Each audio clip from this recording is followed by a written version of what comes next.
Welcome to my Switching, Routing, and Wireless Essentials course. This should be the CCNA version 7 curriculum. This is the second of 3 courses. Module 8, SLAAC and DHCPv6. So, we're going to be talking about IPv6, global unicast addresses, what SLAAC is, how it relates to address allocation, DHCPv6, and how to configure DHCPv6. So if you haven't figured out, SLAAC and DHCPv6 all specifically are dealing with how we obtain automatically IPv6 information. So let's go ahead and jump right on in. IPv6, the GUA assignment. GUA is global unicast addresses. You can do this one of 2 ways. You can do it dynamically or statically.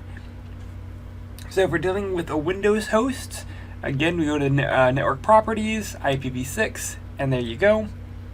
However, manually entering GUI address information can be very time-consuming. And with IPv6, if you've watched me in my lab videos, you'll see that it's a slow process. So, most Windows hosts are enabled dynamically. That way you can get your own GUA address via its configuration. So, in previous videos we talked about GUA versus link local. Link local are going to be FE80 based addresses. Well, those are addresses that still play a huge role of how everything functions, because a lot of communication still happens via the link local address. So, if automatic IPv6 addressing is selected, the host will use ICMP, the version 6 of ICMP, and it will do a router advertisement message to help its auto configuration. So essentially what ends up happening is the IPv6 link local address is automatically created by the host when it boots up. Once the NIC becomes active, it gets a link local address. The interface did not create a GUA address because the network segment did not have a router to provide the host details. So here we have FE80 : FB : 1B54 : 83 yada yada yada yada %21.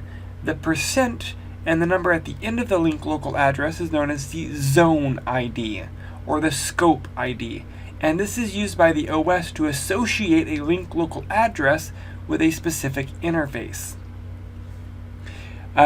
For those that have asked, DHCPv6 is defined by an RFC that is defined by 3315. So most of what we're focusing today is how we do address assignments, not just link local address assignments. So GUA is done in 2 major ways. Again, we're talking dynamic GUA assignments. We have stateless and we have stateful. Alright, so a common question is, what's the difference? Stateless, there is no device tracking of the IPv6 assignments.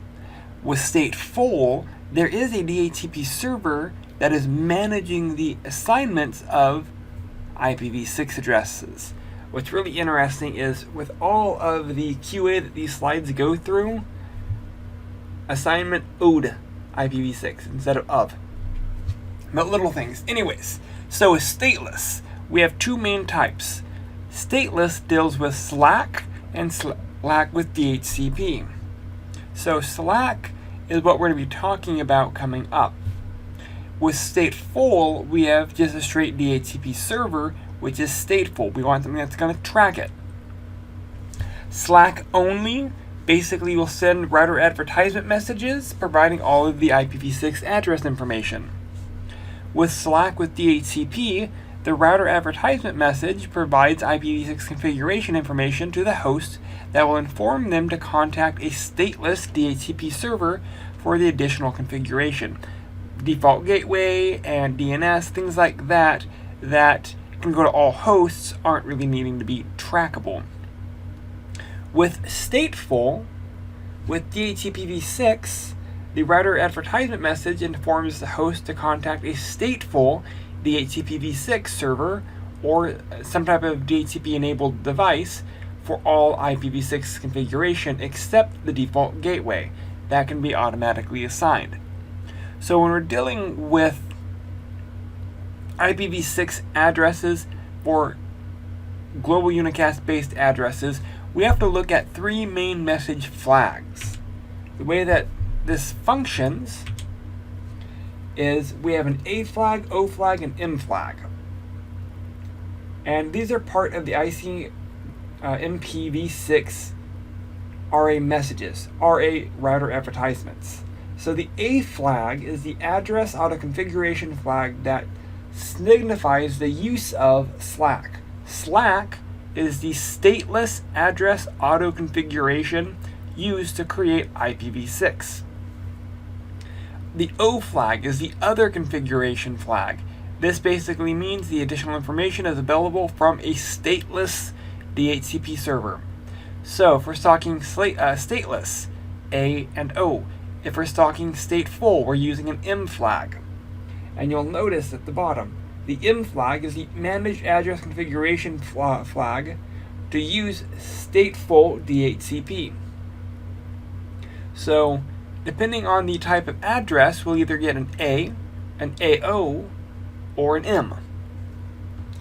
So that lets us get into a little bit better understanding of how the addresses are actually assigned. So we're going to be looking at SLAAC first. Again, stateless address auto configuration. Alright, so let's go and do a SLAAC overview. So not every network address has to come from an IP or from a DHCPv6 server. The interesting part here is centralizing address management isn't always a good thing. So with SLAAC, we don't have to worry about a centralized device actually accessing and managing them. SLAAC is stateless, which means there is no server that maintains the information. SLAAC will send periodic IPv6 RA messages. This is by default every 200 seconds, providing addresses and other configuration to hosts so they can auto-configure their addresses based off of that router advertisement. Hosts can also send router solicitation RS messages requesting RAs. SLAAC can be deployed with SLAAC only, or it can be in conjunction with SLAAC with DHCP. SLAAC with DHCP, SLAAC still does a lot of it, but additional information can be pulled from that DHCP server. The server in this regard is not maintaining address information. So how do we enable SLAAC? You go to whatever interface you want to, and you can do a link local address. You can do a GUI and / prefix or subnet address, and you can also look at all IPv6 node addresses. Those are the three main types of addresses that are attached to a interface. What's interesting is, again, here we can see we get more than one type of address. With IPv4, you had your main IP address, but you also had different multicast groups that the interfaces could be associated with. Here we have multiple addresses, just different types of addresses. The second you allow for IPv6 unicast routing, you should start seeing that IPv6 multicast groups start sending RAs. And the RAs will contain the SLAAC information. So enabling SLAAC, basically show IPv6 interface, will allow us to look at the groups that the interface is attached to, even if we've not currently set up an address just yet. So let's look at SLAAC only. Here we have an A flag set to 1. So the A flag will inform the client to use IPv6 global unicast address prefix in the router advertisement, and basically they dynamically create its own interface ID. The O and M flag are set to 0, and this will inform the client to also use the additional information in the router advertisements, like DNS server, MTU, and the default gateway information to configure itself. You'll notice the default gateway will probably be set to a link local address. and that will be the link local address of R1. That's what's coming in the router advertisements.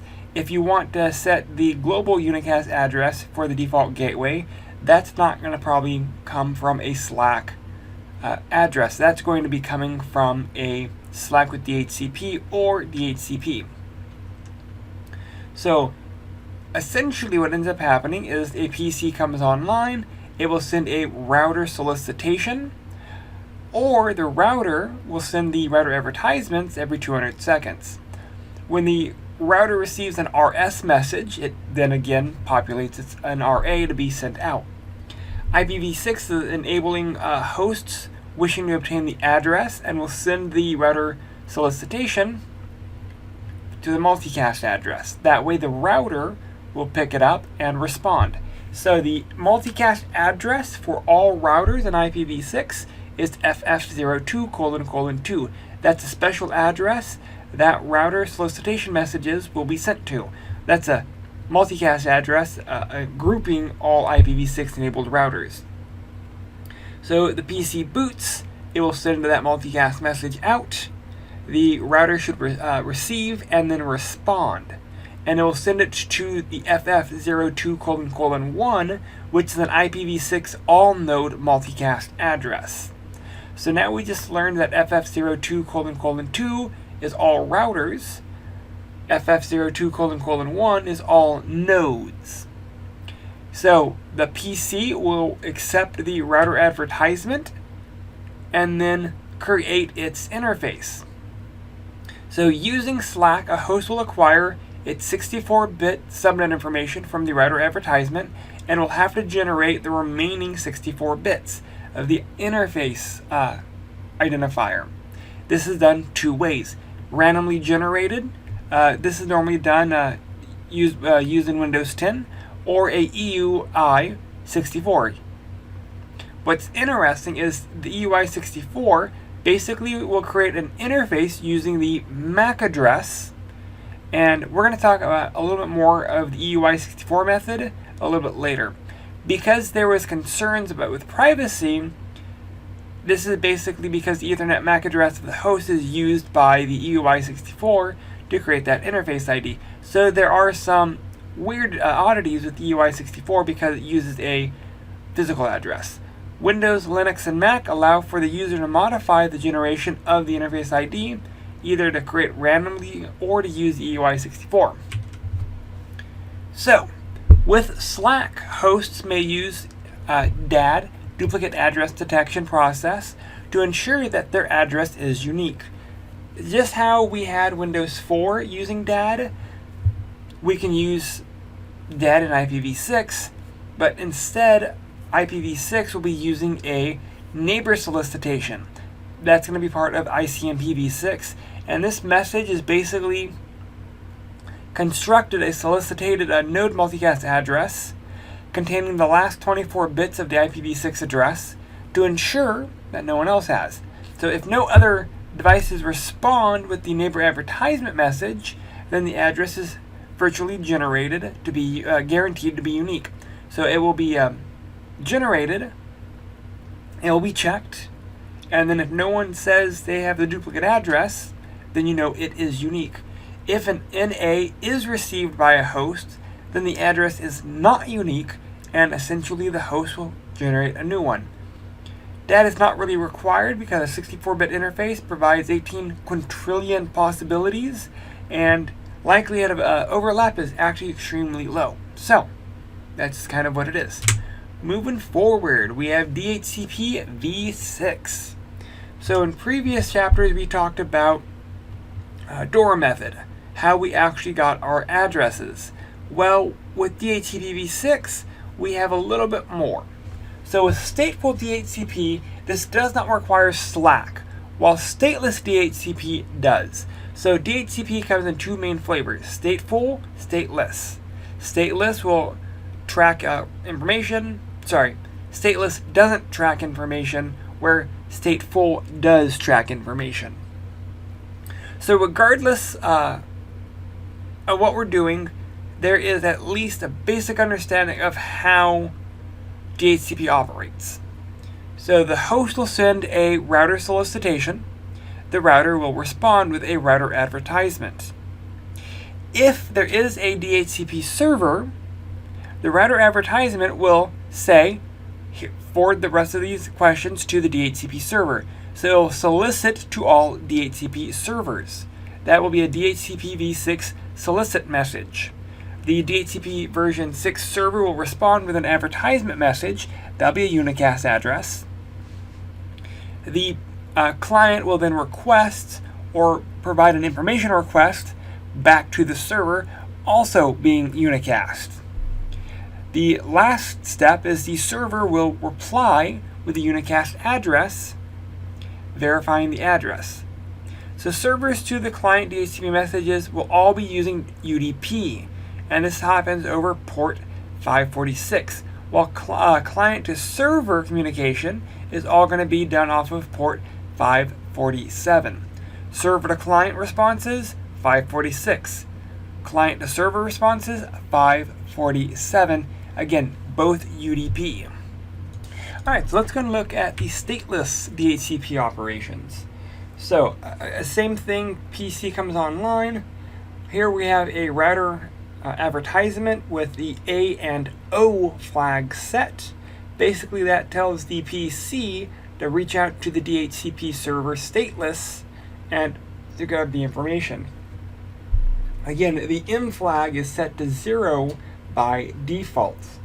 The A flag says use SLAAC. The O flag basically informs the host to seek additional information from the DHCP server. So how do we enable a stateless DHCP server on an interface?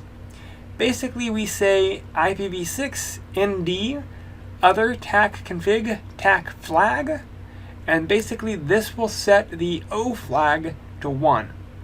The highlighted area of the output will show the router advertisement message, and you can see that the auto configuration is enabled. That's the A flag, and the contact the DHCP server to obtain other information, the O flag, is also then set. You can also use the no IPv6 ND other flag configuration to reset the interface so that it only uses the default SLAAC option, the O flag being set, nothing else. So now that we've talked about stateless, now we have to talk about stateful. That means that the M flag is set to on. The A and O are set to off. That means the host needs to contact a stateful DHCP server to obtain address information. So again, router advertisement message will be sent to the client. The client will receive the RA. The RA will say, contact this server. The client will contact that server and will obtain the information it needs from the server. Remember that the DHCP server is stateful, and that means it will maintain a list of address bindings. So how do we actually enable stateful DHCP server on an interface? We can set an IP ND manage configure flag, and again we start seeing that host will use DHCP to obtain routable addresses. That sets the M flag to being set. So now we talked about this, how do we configure it? So big part of this is understanding how to configure it. We have 3 specific areas we have to talk about: server, client, and a relay agent. Again, the server provides the stateless or stateful services. The client will basically be the interface acquiring the address automatically or dynamically, and the relay agent will actually provide bypass to that layer 3 boundary to forward that service to another network. The 5 main steps to configuring a stateless DHCP server. It's very similar to DHCPv4. Turn on IPv6 routing. Set up your IPv6 DHCP pool name. So instead of doing an exclude like you would with DHCPv4, here you'd be doing just going directly to your pool name. You could set the DNS server and the domain name, and you bind the interface using a DHCP server pool name and an interface. Again, we have a lab going through this, so we can see the step-by-step configuration. How do you set up a client? Turn on IPv6 unicast routing. You would then enable IPv6 on a interface. You can configure the client to use SLAAC using IPv6 address auto configuration. That will use SLAAC. You can verify it by doing a show IPv6 interface brief. Or you can verify that the client router is receiving other necessary DHCP information with a show IPv6 DHCP interface and that interface. That will confirm DHCP option information such as the DNS server and domain name that has been received by the client. So again, that's stateless. How do we configure it to be stateful? So, with stateful address configuration, pretty similar steps. You set up IPv6 unicast routing, you set up your pool. Here in the pool, we'll also use some other options, including the address prefix, the DNS and IP addresses, default gateway, and the normal information that you'd be putting there. You would bind the pool to an interface. So again, manually changing the M flag from 0 to 1, you'd have to do the IPv6 ND manage config flag. To manually change the A flag from 1 to 0, you'd be using the IPv6 ND prefix default no auto config. That basically says don't use SLAAC. And that has set up the DHCP server to be stateful on that device. On the client side, pretty similar steps. Set up IPv6 unicast routing, go to the interface, type IPv6 enable. There you'll be using the IPv6 address DHCP on whatever interface command you want. That will then assign an address. You can verify by doing a show IPv6 interface brief or a show IPv6 DHCP interface and whatever interface you actually want to look at. So again, pretty similar steps when we're talking stateless versus stateful. And again, we have labs covering how to configure this because going through the steps doesn't really help unless we configure it in a lab as well. So how do we verify? Again, show IPv6 DHCP pool will give us our pool details. We can use a show IPv6 DHCP binding to see a little bit more binding detail. That's going to be the address and MAC addresses and other specific details. Lastly, how do we set up a relay agent? Pretty similar to how we set up IPv4 relay agents with helper IPs. Here we go to whatever interface we want to be listening on, and we set up a DHCP relay destination, and you give it the next hop, and you also give it the exit interface. Here the next hop typically will be done via its global unicast address, not its link local address. How do we verify? Same thing, show IPv6 DHCP interface or show IPv6 DHCP bindings. And that is it for this chapter. We have one lab covering DHCPv6, so building the network, verifying SLAAC, configure and verify stateless and stateful DHCP servers, and configuring a relay.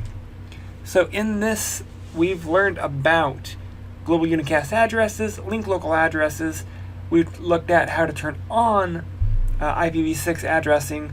We looked at the three main states of address assignment dynamically: SLAAC versus stateful, or stateless versus stateful, SLAAC with DHCP, stateless, and with a DHCP stateful address. We also learned about the flags A, O, and M, how to get those set. We learned about how SLAAC functions. We looked at how to manipulate the A, O, and M flags. We also looked at how to set up the router, how to verify using show commands, and we looked at how to do our relay agents. So that's all I had for this module. If you have any questions or concerns, please feel free to reach out. Thank you.